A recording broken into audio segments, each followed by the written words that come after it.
Assalamualaikum warahmatullahi wabarakatuh. Perkenalkan, nama saya Rahma Azizah Lubis dari Sistem Informasi 4, Fakultas Sains dan Teknologi Universitas Islam Negeri Sumatera Utara Medan. Di video kali ini saya ingin menjelaskan tentang server dan juga router. Di sini saya menggunakan satu buah server yang diambil dari N-Device dan 3 buah komputer. Dan di sini saya juga membutuhkan satu buah switch,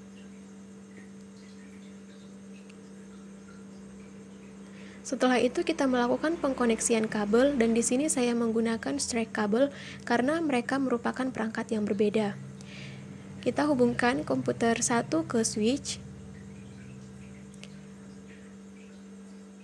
Selanjutnya kita hubungkan juga komputer 2 ke switch.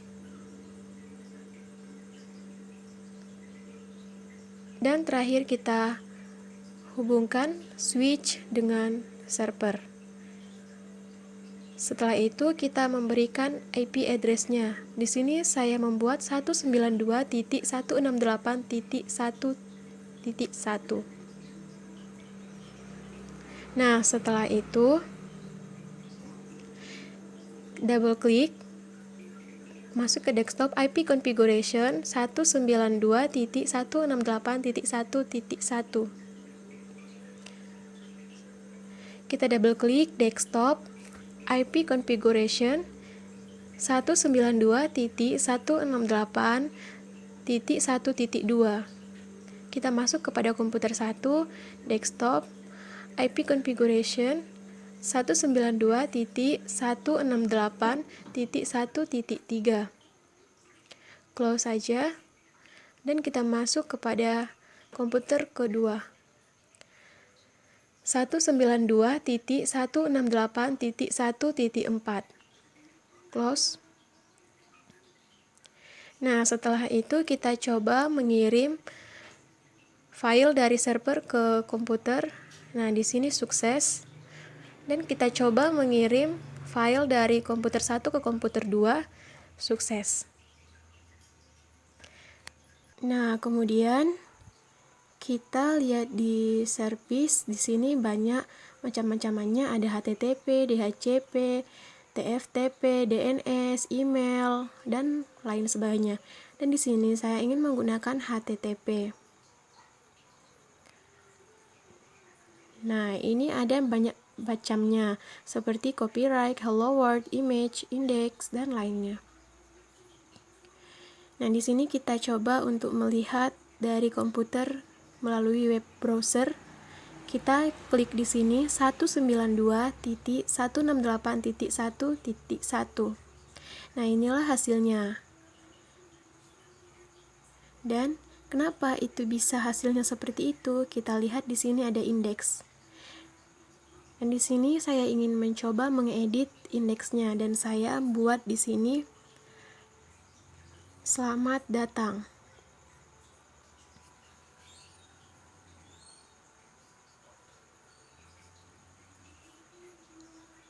Selamat datang. Nah, kemudian kita klik save. Habis itu kita klik yes dan close saja. Kita coba melihat dari komputer 0. Nah, di sini kita ketik 192.168.1.1. Nah, inilah hasilnya. Di sini tuh tertulis selamat datang. Close saja dulu. Misalnya kita itu mau melihat folder lain, kita itu masuk ke web browser, kita ketik 192.168.1.1 dan jangan lupa kita tambahin garis miring image.html.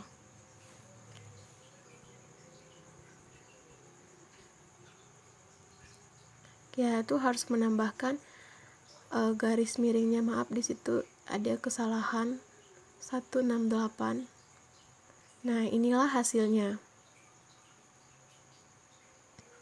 Nah, yang kedua di sini itu ada DHCP, di mana DHCP ini kita akan mengaktifkan semua IP address secara otomatis.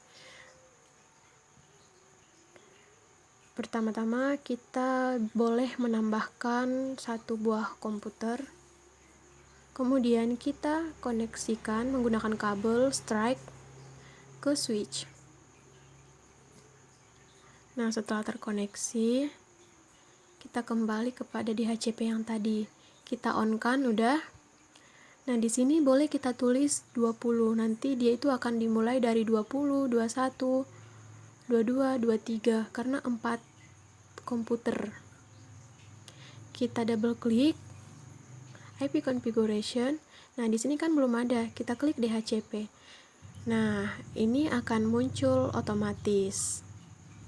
Kita lakukan hal yang sama kepada komputer Y1. Nah, IP address-nya muncul secara otomatis. Ini juga kita lakukan. Dan komputer 3 juga sama. Itu secara otomatis. Dengan adanya DHCP ini, maka kita itu tidak perlu ribet lagi mengisi secara manual. Yang ketiga ada DNS, fungsinya membuat nama server. Caranya, on-kan saja. Di sini kita tulis www.uinsu.acid.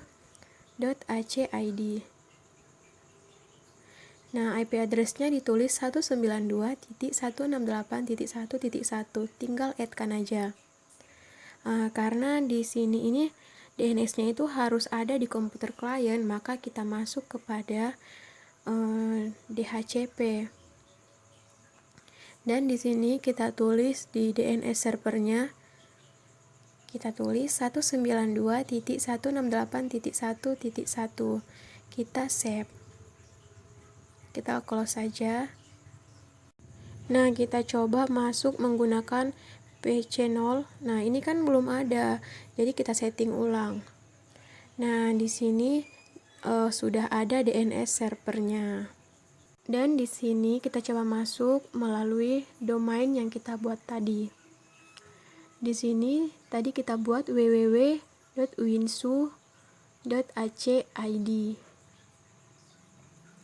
Nah, ini dia hasilnya. Ada tulisan selamat datang. Close saja. Dan misalnya di sini saya ingin membuat satu buah server dan kita ambil dari NDevice. Dan di sini saya ingin membuat www.siselmauinsu.ac.id. Nah, setelah itu kita melakukan pengkoneksian. Di sini saya menggunakan strike kabel antara switch dan juga server. Selanjutnya kita kasih IP address-nya. Di sini saya menulis 192.168.1.100. Nah, setelah itu kita double klik, masuk kepada desktop, IP configuration, kita ketik di sini 192.168.1.100. Nah, kita close saja. Supaya terhubung kepada satu sama lain, kita buka server yang ini, masuk kepada DNS. Di DNS ini kita klik di namanya ini www.siselmauinsu.ac.id. Nah, setelah itu kita tulis IP address-nya 192.168.1.100. Add. Nah, udah terdaftar ataupun udah masuk. Kita close saja. Kita coba melihat dari web browser.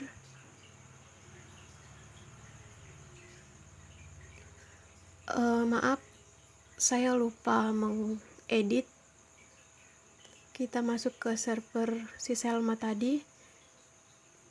Kita masuk kepada service. Indeksnya kita ganti menjadi di sini saya itu ganti menjadi selamat datang di Siselma Uinsu.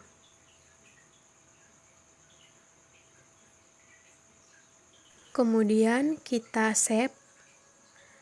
dan yes, close.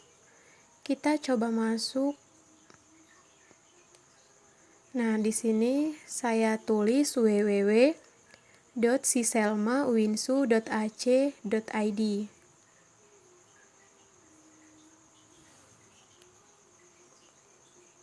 Dan inilah tampilan yang muncul. Close saja. Selanjutnya kita masuk kepada server.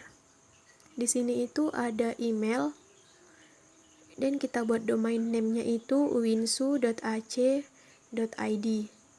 Jangan lupa kita klik set dan usernya ini kita buat Rahma dengan password 1212 kemudian tambah dan Azizah passwordnya samakan aja 1212 tambah kemudian close. Apabila si Rahma mau mengirimkan email kepada si Azizah, ini itu kita tulis your name-nya itu Rahma, si pengirim tadi, email address-nya itu rahma@winsu.ac.id. Dan incoming mail servernya itu 192.168.1.1. Outgoing mail servernya juga sama, username-nya itu Rahma, passwordnya tadi 1212. Kita save. Setelah itu kita masuk kepada compose.